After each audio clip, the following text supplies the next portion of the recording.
1961 সালের অ্যাডভোকেট আইনে পরিবর্তন আনার জন্য একটি সংশোধনী বিল আনার প্রস্তুতি নিচ্ছে কেন্দ্রীয় সরকার। বিলের চূড়ান্ত খসড়া গঠনে জনগণের পরামর্শ চেয়েছে কেন্দ্রীয় সরকার। এরপরেই সারা বিলের বিরুদ্ধে প্রতিবাদে সরব হয়েছেন গোটা দেশের আইনজীবীরা। বিলের বিরুদ্ধে ইতিমধ্যে দিল্লি থেকে শুরু হয়ে দেশের 14টি রাজ্যে ছড়িয়ে পড়েছে বিক্ষোভ। কেন্দ্রীয় সরকারের কাছে এই বিল প্রত্যাহারের দাবি জানিয়েছে বার কাউন্সিল অফ ইন্ডিয়া। যদি কেন্দ্রীয় সরকার বিলটি প্রত্যাহার না করে তাহলে সারা দেশে ধর্মঘটে যাবেন বলে হুমকি দিয়েছেন আইনজীবীরা। নতুন বিলের ধারা 35 ক অনুযায়ী আইনজীবী বা আইনজীবীদের কোনো সংগঠনকে আদালত বয়কট, ধর্মঘট বা কাজ স্থগিত রাখা বিবেচনা করা হবে বেআইনি হিসেবে। এই আইনের লঙ্ঘন আইন পেশার অসদাচরণ হিসেবে বিবেচিত হবে এবং এর জন্য শাস্তিমূলক ব্যবস্থা নিতে পারবে সরকার। স্বাভাবিক কারণেই এই বিলের বিরোধিতা করছেন আইনজীবীরা।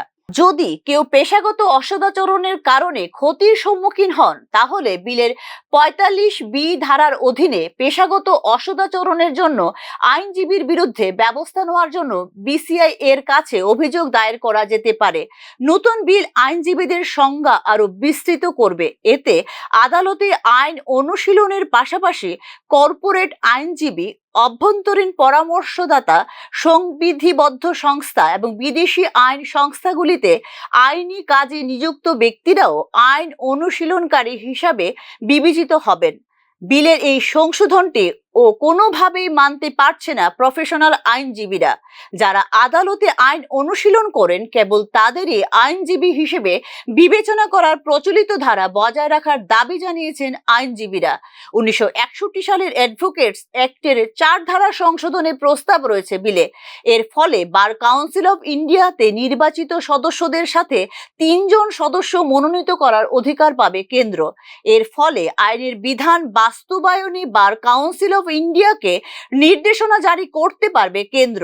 বর্তমানে বার কাউন্সিল অফ ইন্ডিয়ার সদস্যরা নির্বাচিত হন রাজ্য বার কাউন্সিল দ্বারা। এই ব্যবস্থাটিকে অক্ষুণ্ণ রাখার দাবি জানিয়েছেন বিক্ষুব্ধ আইনজীবীরা। এছাড়া নতুন প্রস্তাবিত বিলটিতে একটি নতুন ধারা 33 ক যুক্ত করা হয়েছে। এই আইন অনুযায়ী আদালত, ট্রাইব্যুনাল এবং অন্যান্য কর্তৃপক্ষের অনুশীলনকারী সকল আইনজীবীকে তাদের আইনজীবী সমিতিতে নিবন্ধন করতে হবে যেখানে তারা অনুশীলন করবেন।